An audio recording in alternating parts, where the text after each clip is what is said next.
All right, Coach K is ready and she is here. Let me try to add her to our live. Hold on just a moment. Our She should be joining us. Let's see. We're waiting for Coach K. Hey, hey, hey. Hey, how you doing? How you doing, lovey? I'm good. Sorry it took me a little while. My last session ran over, but I'm here and I'm excited. I can tell you, I'm so excited. And don't apologize. We've actually just been in here getting to know some of the people. We have a few people that have joined us. I've actually told them all about you, the wonderful Coach K, our wonderful certified clinical sexologist that's going to educate us a little bit tonight on some entanglement and other stuff, all of the above. And so I really just want to welcome you and thank you for taking some time out in your schedule because I know you are a busy woman and I know how hard it is sometimes. And so I just really want to jump in. I know I was trying to wait for you to come in, but they were already ready. Somebody already asked me, what is entanglement?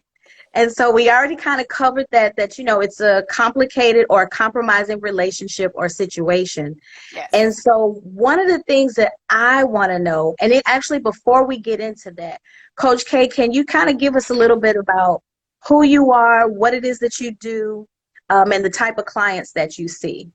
Absolutely. Well, again, thank you for having me. My name is Kanya, but everyone just calls me Coach K. I'm a clinical certified sexology. So essentially, I'm a life, love, and intimacy coach. And the type of clients that I serve are pretty much a wide variety, but my ideal client, she is about 25 to 45 years old. She has an undergraduate degree, working towards her graduate degree. She's in a relationship or married with children, and Mm-hmm. she has somehow lost her voice. And Mm. so what I do is I am here to help her. So my goal is always to encourage, empower, and to guide people to own their sexuality. Because when Yes. you can own your sexuality, you can own everything else around you. It's a Uh-huh. thing. When you can just do what you do and be proud of it, you Mm-hmm. can there is no end to it. So um, while I do see, of course, the individual people, I do have couples that I serve as well. Okay. And so how long have you been a clinical sexologist? It has been officially a little over 2 years that I've had my Love and Intimacy 101. But my background is human resources. So I did that for over 15 years now. Wow. Okay. What made you jump from HR to sexologist? How did that happen? So That's a a jump. a lot of people say that, Uh-huh. but the jump is easy. What people don't realize is when someone comes into the HR office, it's less than likely about work. It is usually about Mm, some things that were happening at home. And okay. the reason why I'm so empathetic to people in general is Mm-hmm. because a lot of times we don't know if someone just got punched in the face before they walked into work. We don't know Very if they're true. getting abused the night before. We don't know if, their parents have done. We don't know these things. And Mm-hmm. as a child, I've always been just curious about human sexuality. So when, because I'm also a bedroom candy rep. So when the Mm. opportunity came up and Yum presented yum. itself, yes, when that opportunity presented itself, I jumped on it. I went Yeah. through Dr. Rachel's program, and it was just an easy transition. Got you. Got you. Now, before we jump into the whole entanglement part, you said something that I think is key that a lot of people don't realize. Before you jumped on, one of the things I was saying, I know for me personally, I feel that we should be more open in talking about sex. And I think that we should spend more time in educating ourselves. And I wasn't going to say it, but you helped me be able to say it. I think we should talk a lot more about sex to our kids Yes. because I know for me, and I even asked the question and I put it out there, how many of us kind of got in our own entanglements because we were exploring because we didn't have that sex talk. Yeah, That was got to me, a and whole quite a few of us mess. raised our hands. And so, kind of talk about that as far as when you mentioned, even as a child, you having that curiosity about sex and actually how normal that is. It is so normal to the point where if you ever watched your 2-year-old sit in the tub, what's the first thing he, as a little boy, does? He's Touches playing with his himself. penis. Right. Yes, When he wakes up in the morning, he's going to pee in your face because he's already up and at him. that So is true. children are very aware of their physical being, but they Mm-hmm. don't understand what to do with it, why it's there, why it exists. And the reason why some children kind of go astray with it and Mm-hmm. become that that wild person is because all of that curiosity is left to them to figure out. We don't give Mm-hmm. them any type of structure to let them know, hey, your body is beautiful, appreciate it. It is Mm-hmm. your body, no one else's, no one is entitled to it but you. Mm-hmm. And how to set boundaries around that body. Mm. Now, I have 5 children, ages 9 through 21. Bless And you. so, So you've been having a lot of sex. and now with my tube tab, I can just practice without no production. So, Okay. Yes. so I know, I have one that's off in college, and even at the age of 20, how a 20-year-old feels guilty for saying no. So they do things. They do Mm-hmm. things that they know after the fact. They feel like, oh my gosh, I really didn't want to do it. I didn't say no, so I don't feel like it was an attack, but I felt bad if I said no. So Mm-hmm. those conversations never stop.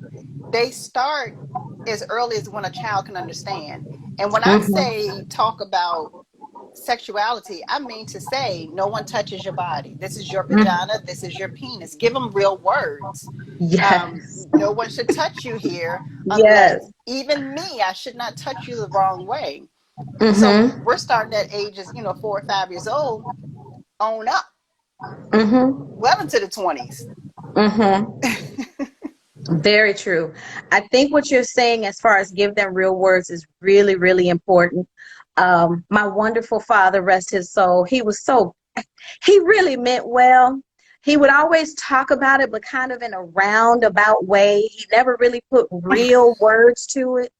And so I remember, funny story, he would say, you need to tell them boys, them boys only want what's in between your legs. And I was like, okay, what's in between my legs? He would never say what, and I was too afraid to ask what.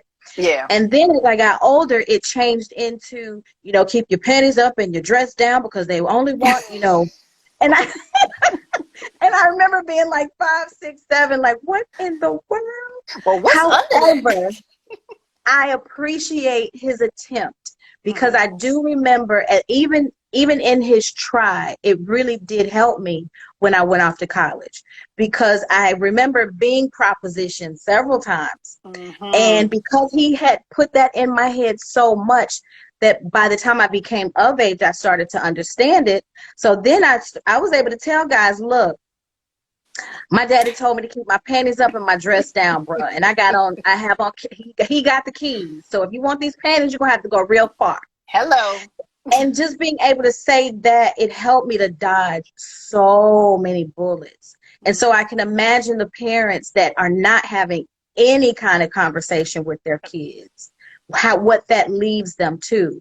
And so, I mean, I just really want to thank you for that because whew, I got some work to do because I have kids of my own. And so I definitely have a 16-year-old girl that, you kind of dibble and dabble a little bit with that conversation. Yes. But I really appreciate the truth of we have to put real words to it. We have to really be clear about it because I think that's where we can also mess up is if we're not really clear and we don't give the real words, vagina, penis, Mm-hmm. sexual intercourse, penetration, touching, fondling. Like if we don't put that language to it, we really do leave them open. Yeah. To just, make it up. You saying a little girl coming home and said, Mr. Sammy, he was in my pocketbook.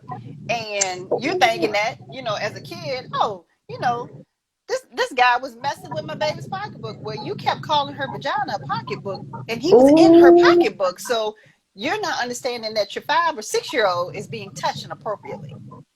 wow. That is a big nugget right there. That's a Mm-hmm. huge nugget. Okay, we're gonna have to touch some more on that. That's gonna have to be a topic, okay? Yeah, absolutely. That's gonna definitely have to be a topic.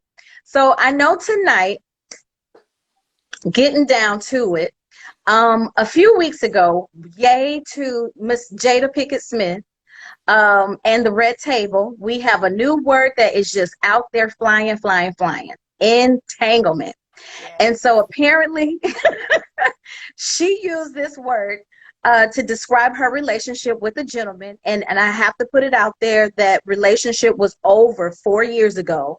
So Mm-hmm. it was like, wow, we're actually talking about this now. But I'm kind of happy that it did come up because it brings up some really good things that I think within the community and within our communities that we really need to talk about. Yeah. And so, you know, how how do we how do we find ourselves in these entanglements, like within your experience and with your clients? How does this happen? Mostly we're not clear on what we want. So Got we can you. start with that. Um, when we get into relationships, if you don't have not necessarily a goal, but just a general idea of what you expect from your partner, then you walk in there completely open and your partner's giving you whatever it is that they feel like they want to give you because you never gave any kind of indication of what you want. And so when it Mm. doesn't meet your expectations that you never Mm-hmm. gave, then Ooh. you start to get attached to what they call the work husband or the work wife. And so the work Oh, husband or the work wife, they heard you complaining about the things that this person at home is or is not doing. And very so true. they're able to speak to a different part of you.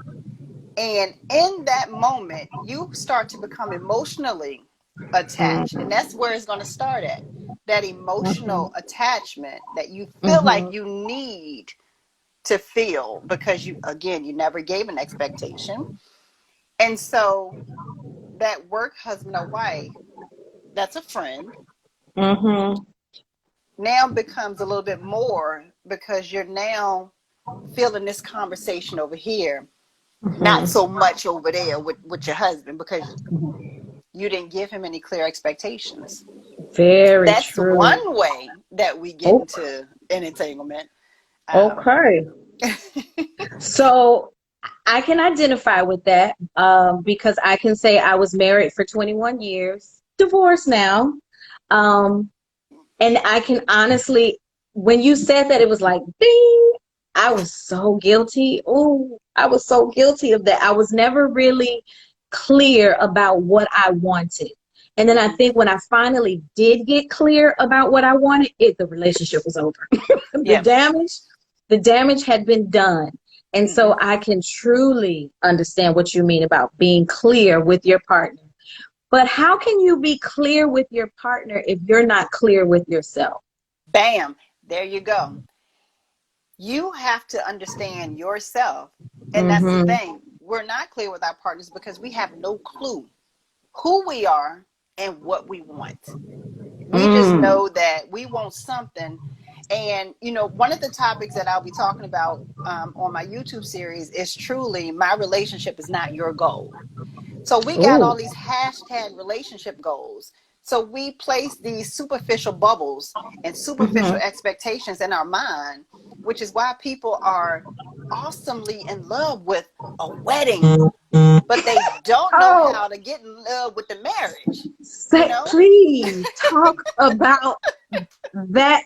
Oh, I have people that I have worked with that I sit down with them and I can already tell them, y'all not going to last past the wedding because you haven't done the work. Yeah. Oh my gosh, that They is so will true. rip and run, spend 20, 30, $40,000, the most beautiful, Yes. extravagant. Make sure that this person sit beside that person. But last night, you didn't even speak to your soon-to-be wife or husband and say, I love you. Not one time. But you made sure that Auntie was not sitting beside Uncle Joe because he was messing around. Yes, yes. Oh, wow. That is so true. So would you say a lot of people, without recognizing it, and even before they say I do, they set themselves up for an entanglement? Oh, yeah, absolutely. Sometimes with their actual partner because they can't figure out themselves. So you're a stranger. You're a shell of a person walking into this relationship. And no expectations on either end. So you're open. You open yourself to allow to be entangled because that's an allowance that you're doing. There is no one that could put me in another relationship because I don't want to be there. I am clear on what I want, what I don't want, and who I am. And so I can't be placed in that position. But if we look at the two parties, Will and Jada, they are very unclear of what they want. And I listened to a recent talk of his, and it was so clear that they just should have been friends. That they're happy as friends. Say that again. I'm like, Miss Tina Knoll, she was like, yeah, that's right, or you're speaking good. And I'm like, I totally disagree with that in a marriage, that it's okay to just have this fluid, open thing. Because I believe that they were so busy spending time outside of each other that they never got to know and grow with each other. And so they left themselves open to be entangled. With others. With others. Absolutely. Oh, wow. That is deep right there. Yikes. Because that reminds me of so many people's relationships. And I think a lot of times people call it, oh, we just fell out of love, or irreconcilable differences. Right. When it was really that from the beginning, because neither of you were really clear about what you wanted going into the relationship. Not only what you wanted, but what you needed and what you could not take. Yeah, and what you were able to give. Because if you're empty, you can't give a darn thing. So if you're not giving to the other party, there's nothing there. So taking that into consideration, how can we avoid an entanglement? We need to turn into ourselves, number one. We need to take the time to recognize who we are, what we want, our expectations of ourselves before we even think about getting into a relationship with someone else. We need to be able to date ourselves, romance ourselves, show us exactly how we should be treated, so that the first person that comes along that gives you a rose, you're not like, oh, I'm in love. And you just, and it's like, yeah, but he just kicked you in your back yesterday. Oh, but he gave me a rose today. Well, if you, seek that inner self-love, that's one of the most important things when it comes to not being able to open your mind up to another person to seep in while you're in a relationship. I'm how long have I been married? 14, a little over 14 years right now. And when we first got together, he was talking to another girl. And I was like, I don't want to get revenge. And I would never seek to revenge because I love me. I'm not going to do it because of you. It's because of me. So when people are able to care about themselves enough to set their own rules for themselves, their own boundary for themselves, then there's no room for extra people in there once you get the right one in. Got you. Wow. And so talk to my single ladies. How do we how do we get away from or avoid the entanglement when, say, and I think this is something that a lot of people don't talk about, and this is why I'm so happy we're doing this. Prime example, I'm always going to use myself as the example. Married 21 years. We actually were that couple. I think that we make very good friends. Sex was never an issue, but we were not good husband and wife. And so now you're divorced, you're single, but you still love sex.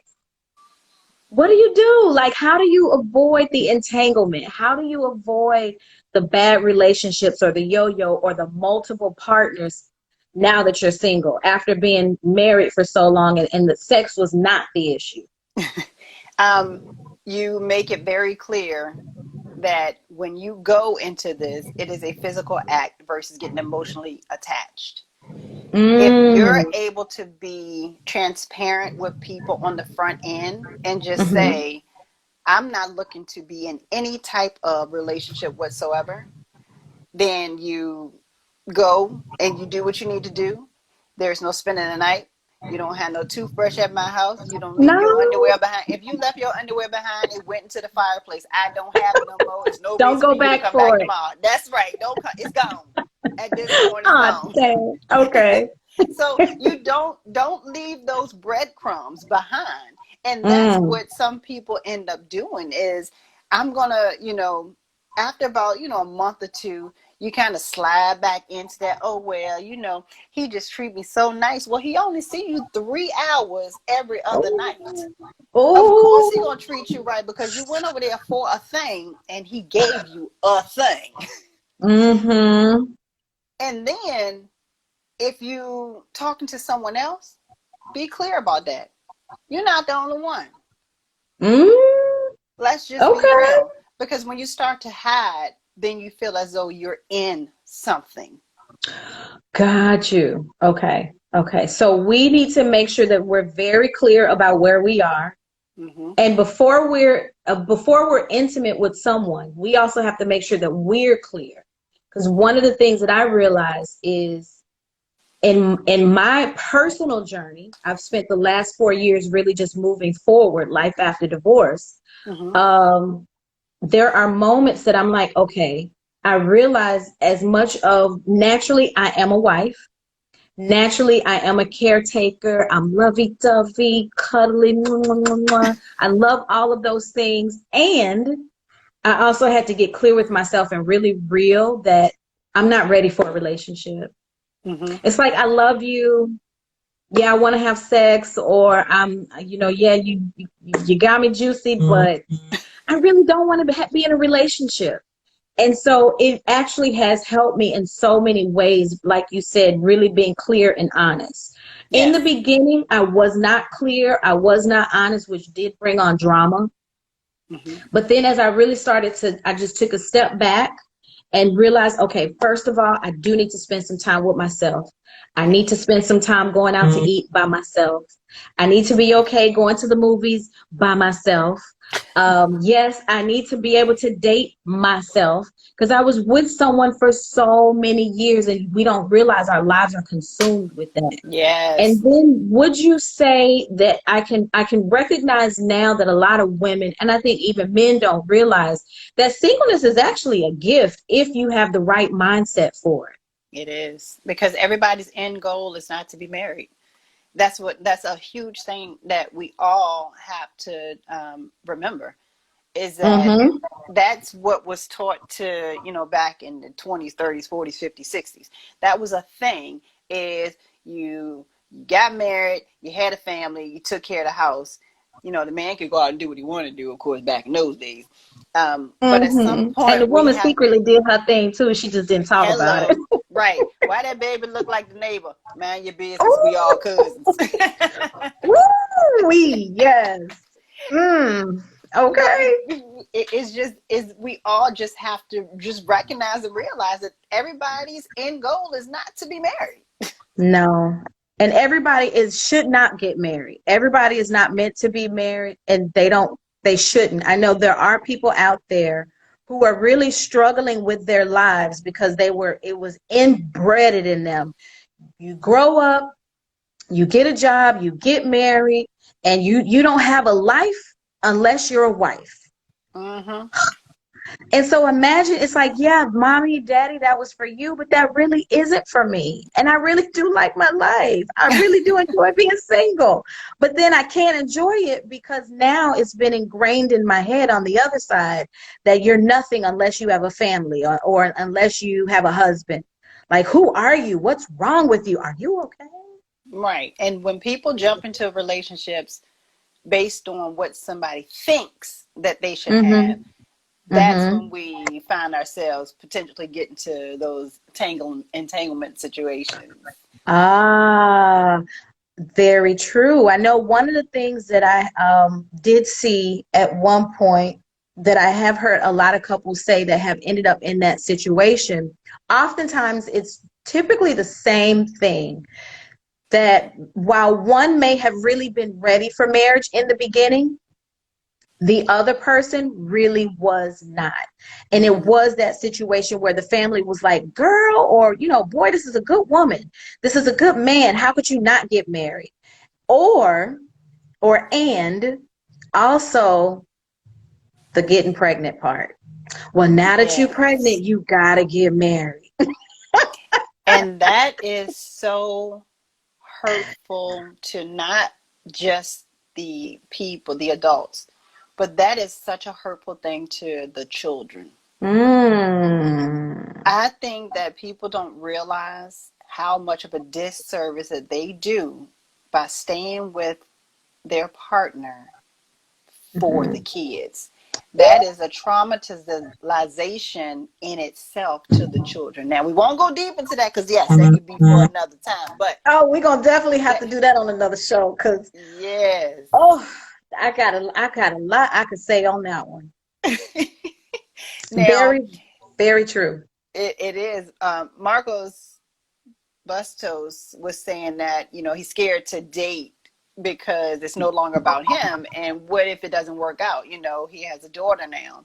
Um, Mm-hmm. that's really easy. You date without letting everybody meet your children, you know? Thank you. I tell people that just because you're dating somebody, that I don't have to bring you home, Yeah. and I And don't if need to they're, meet your family either.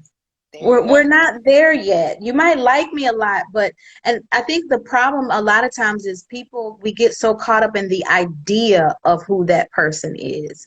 Like, Yes. even if you really feel like you're there, please give it some time. I think we're all in such a rush to like hurry up and get there and have the relationship, have the wedding, or have the companionship and let everybody know about it. It's like, slow Mm-hmm. down, slow Yeah, you down. can just leave it as a Facebook status and that's it. You know, Yes. we'll get it. And don't be scared. Don't be scared to date. You are an adult. You are perfectly well within your limits to date. Go Mm-hmm. date. Mm-hmm. Just don't bring them home. I would agree with that. I know Exotic Warrior said, make time for yourself to date without the kids. How do There you we do go. that? You create it. Um, Mm-hmm. that means that, if the kids go to someone's house or if they go to their other parents for the weekend, then that's what you do. Mm-hmm. You have to be able to, and that also comes again with being able to own yourself, own your sexuality, know who you are, know what you want. Being able to say to that little booger, look, I'm going out tonight. If that child is 14 years old, go to bed. Yes. Go skating, go somewhere. I'm grown. Oh, yeah, baby, you need to have a sleepover tonight. Hello, you It's know. funny that you say that because I'm preparing my kids like, okay, y'all, mommy gonna start dating. Mommy got a life. Mommy need to start having sex. And my son, even tonight, he had to help me get everything set up. He helped me get the lights and everything right. But the moment this started, he was like, yeah, I gotta go. I can't. You're not about I'm that not life. ready. I don't want to hear you talking about sex and all of that stuff. I'm like, look, bro, you better get used to it. I love you. But at this point, mommy has to be honest and clear about where she is. And, Mm-hmm. I've it's been all about y'all. but now I need some time to be about me. And Right. mom has needs. Yeah. And, even with, that say you do, been with this person for a while, you bring them home and you all want to get together, whatever. Then you have to remember to make time for each other, even in that relationship, in that aspect of things. Mm, Which again leads back to being confident in that relationship, to not allow anyone else to kind of slide in there. yeah. You have to continue to make the time for yourself and make the time for your relationship if it Mm. is to be a strong, solid bond that will last and will not have other people kind of intertwine into it. That is true. I see Miss Irene said, I had to talk with my daughter about birth control. Good. How old Mm, is your daughter? very. That was my next question. How old was or is your daughter, or was your daughter when you had the talk? That's an important talk. And I think that some parents' misconception is, well, I'm not going Hmm. to talk to them about birth control because they're not having sex. Well, that's about the most barbaric thing that you could have said, because if Yes. they are, they're going to do it, whether you tell them or not. But being able to have a conversation, because sometimes birth control is used to regulate periods in young ladies. And Hmm. it's a conversation. It opens up the line of communication with your child. I think a lot of times if parents would get over their own fears, their own anxieties around talking around sex and realize that, you know what, let me get over my issues so I don't create issues for my child. So Hmm. my child doesn't end up with the anxiety that I have because my mommy and daddy didn't talk about it. So I Right. think it's really, really healthy if parents do that. It is uncomfortable. I know the first time I had that conversation with my kids, it was like, oh, okay, this is a bit much. But it was necessary because what I realized, at one point I actually used to teach. Hmm. And what I realized was all our children they're young adults in training. Hmm. And so we look at them as like, oh, my baby, my baby. I don't want to hurt them or I don't want to overexpose them. But if you don't expose them, somebody else will or something Absolutely. else will. And you actually create an opportunity for more harm to happen by not having that talk, by not, it's like, let's have this talk. Are you curious? Are you thinking about these things? Because you're not going to stop them from doing it. If the Hmm. opportunity presents itself and it's really on them and they're really feeling stuff in their body, you're not going to stop them. I No. don't care how disciplined you are, how much you beat them, how much you threaten them. The moment that door is open, they are jumping for it. Yep. So Okay? open that line of communication So early. you might as well open the line early. So that way you can save yourself so much time, so much anguish. It's so much better. I know I see here, Marcos said, I had dates that had gotten upset because I don't invite them to meet my daughter. That's a super turn off for me. And it should be. You let them go. if Mm-hmm. if they can't understand that your child means more to you than them, then they're in the wrong place. Yeah, you have an immature woman on your hands. Hmm. That's And a super usually needy woman. So I just say, run. I she have wants to be in somebody's. She wants to be a part of something, and that ain't it when it comes to no, children. no. I think she's probably one of those that you were talking about that's not really clear about who she is and what she wants. Because if Hmm. you're really clear and you're centered and you are really being truthful with yourself, you wouldn't expect that from a man. Right. I mean, how dare you expect somebody to choose you over your kids? And people do it all the time. But that should be a red flag because it happens every day. And people, because they're so insecure with themselves, they miss that red flag. Yep. Um, I had Miss Nori Love here said, wow, she had to sneak and get on birth control at the age of 16. Like we Okay. said, they'll sneak and get it done. Yeah, no matter what, because the thing is, in the eyes of the in HIPAA, they can't talk to your parent about it. They can't tell them anything. So, No, not at all. Not at all. Well, one thing I can tell you, I want to thank you so, so, so much, Coach K. I think this conversation was definitely juicy, but I see time is starting to get away from us. Do we have any other questions for Coach K before she, signs off? We don't want to take up her whole night. Oh my gosh. Let me but let me this go has back through definitely here. been awesome. I love any time that I can spread a good word about sexuality and sex. I am always going to be there.